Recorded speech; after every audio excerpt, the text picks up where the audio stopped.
Imagine being promised the truth, told that within days the darkest secrets of one of history's most powerful predators would finally come to light, that the names, the connections, the people who thought they were untouchable were about to be exposed. But then instead of revelation, what followed was silence, confusion, and a storm of contradictions. That's exactly what happened after Pam Bondi's explosive claim that she had the Epstein client list sitting on her desk.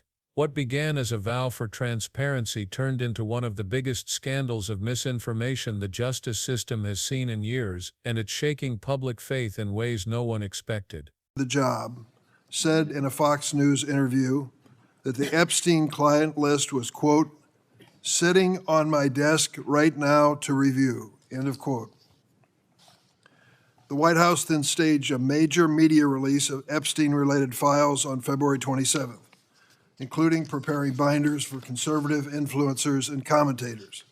However, the files released were largely already publicly available. There was nothing new. After intense blowback, Attorney General Bondi went back to Fox News, the mothership, and claimed that a whistleblower, quote, assured her there were more files, and that, quote, New York, Southern District of New York, was sitting on thousands of pages of documents.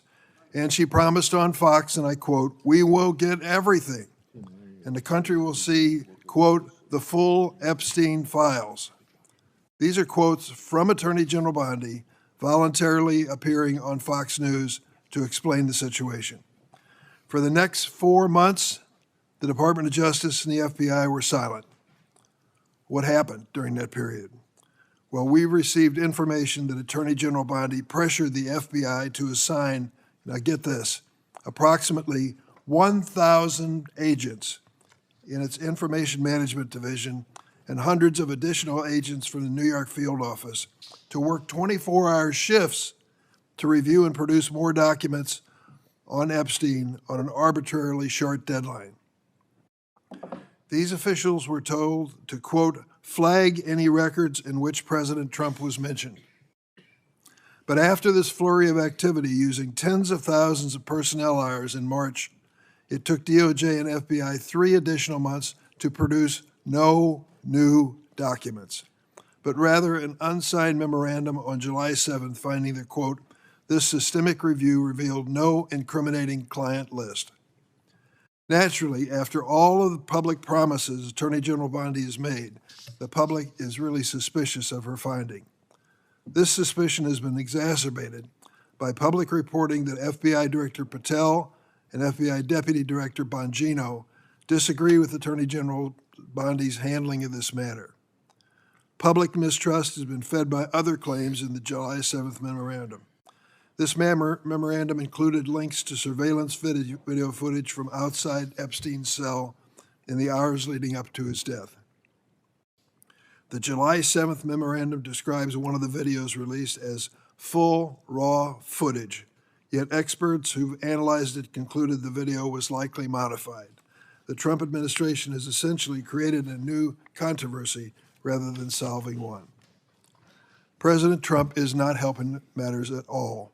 Despite his administration continuing making promises about the transparency on Jeffrey Epstein and claims about the existence of records that have not been produced, he is currently telling the country the president is saying this is all, quote, a scam, close quote. Yesterday, President Trump posted on his personal social media site, and I quote, my past supporters have bought into this BS hook, line, and sinker. They haven't learned their lesson, and they probably never will. That's from the president's personal social media. This is the president talking about his own constituents who are concerned about claims his own campaign surrogates and administration have continually raised. President Trump and Attorney General Bondi are directly responsible for all this confusion and mistrust, and they need to be fully transparent, and they should release all of the documents for the public to review as quickly as possible. 17 days into her role as Attorney General, Bondi made a statement that changed everything. On live television, she told the nation she had the Epstein files right in front of her. The impact was immediate. Survivors of Epstein's abuse, who had waited years for justice, felt a spark of hope. Across social media, the public buzzed with one question: would this finally reveal who was involved? Bondi's words spread like wildfire, reigniting public outrage and fascination with the Epstein mystery. But instead of delivering truth, her promise opened the door to something far darker: a web of political theater, staged transparency, and a Department of Justice struggling to maintain credibility. Because just days after her televised announcement, the administration rolled out what looked like a grand act of disclosure. Binders labeled Epstein files were distributed to conservative media outlets and influencers, promoted as a massive release of classified material. Headlines screamed Epstein records finally revealed. The spectacle was impressive, but when the dust settled, people realized something disturbing: almost everything in those binders was already public. The files were recycled material, articles, court documents, and press clippings that anyone could have found online. There was nothing new, no revelations, no hidden list, just a carefully staged illusion meant to look like transparency. That's when the backlash began. Bondi, sensing the growing outrage, went back to television. This time she claimed a whistleblower had come forward, assuring her that the Southern District of New York was hiding thousands of additional Epstein documents. Her tone shifted from confidence to urgency. She promised the country that they would get everything and that the full Epstein files would be released soon. It was another spark to reignite public hope, but it also deepened the confusion. If she already had the client list on her desk, why was there suddenly a new hunt for more files? Why was the Department of Justice silent while Bondi gave interviews? For the next 4 months nothing happened. No files, no press conferences, no updates. Behind the scenes, reports began to leak out, claims that Bondi had pressured the FBI to assign more than 1,000 agents to sift through Epstein-related records around the clock. These agents were reportedly instructed to flag any record in which the former president was mentioned. Overnight, what was supposed to be a transparent review started to look more like a damage control operation. It raised a haunting question: was the investigation really about finding truth, or was it about managing who the truth might implicate? The silence stretched on until July 7th. That's when the Department of Justice quietly released an unsigned memorandum stating that the systemic review revealed no incriminating client list. After months of promises, the public was told without explanation that there was nothing to see: no list, no evidence, nothing. The statement was vague, unverified, and unsigned. It was the exact opposite of the transparency Bondi had promised, and for millions who had been following every word, it felt like a betrayal. That memo didn't calm the storm, it amplified it. Reports surfaced suggesting that senior FBI officials, including the director and deputy director, disagreed with Bondi's handling of the entire situation. Internal friction spilled into public view. The nation began to wonder, was there a cover-up unfolding inside the very institutions sworn to uncover truth?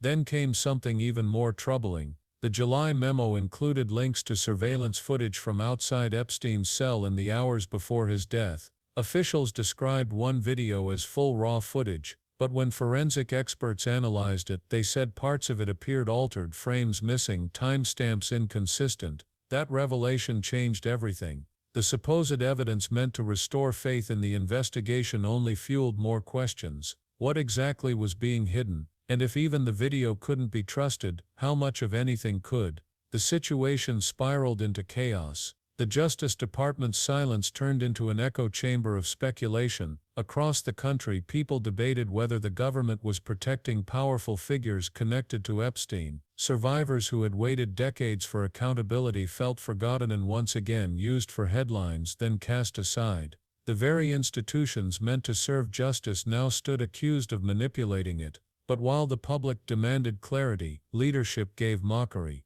In a series of public comments and online posts, the nation's leader dismissed the entire controversy as a scam. He mocked those still asking questions, calling them gullible for buying into the nonsense. It was a stunning moment. The same administration that promised to show the full Epstein files was now ridiculing citizens for wanting to see them. The contradiction was so blatant it bordered on surreal. Senator Dick Durbin, in his remarks, captured the deeper meaning of this chaos. He wasn't just expressing frustration with bureaucratic failure, he was warning about something larger. When those in power turn truth into performance, when transparency becomes a tool for managing outrage instead of exposing wrongdoing, democracy itself begins to rot.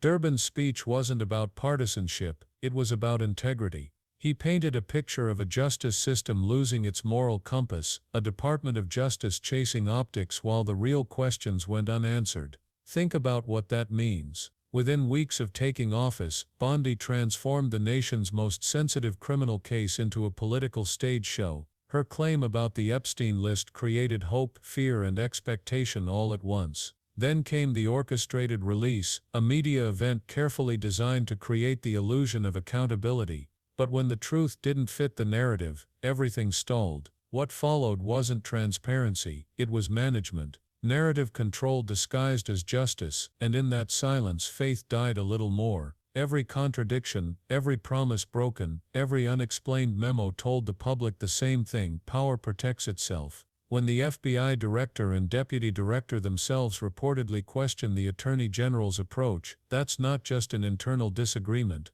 that's a crisis of trust at the highest level of law enforcement. Even the surveillance footage controversy shows the rot beneath the surface. If experts are right and the video was altered, then it's not just incompetence, it's manipulation. It suggests that even in the face of global outrage, the truth is being managed, edited, reshaped to fit a narrative. And once people start believing that their own government curates reality, the very foundation of justice begins to crumble. That's what Durbin was really warning about. Not just a mishandled case, but a symptom of something bigger, a slow, quiet decay of accountability. A justice system more concerned with headlines than honesty. The kind of corruption that doesn't shout, it smiles, it performs, and it tells you it's fixing the problem while burying the evidence deeper. For survivors of Epstein's crimes, this isn't political, it's personal. They've been forced to watch again and again as their pain becomes a headline, a debate point, a campaign talking line.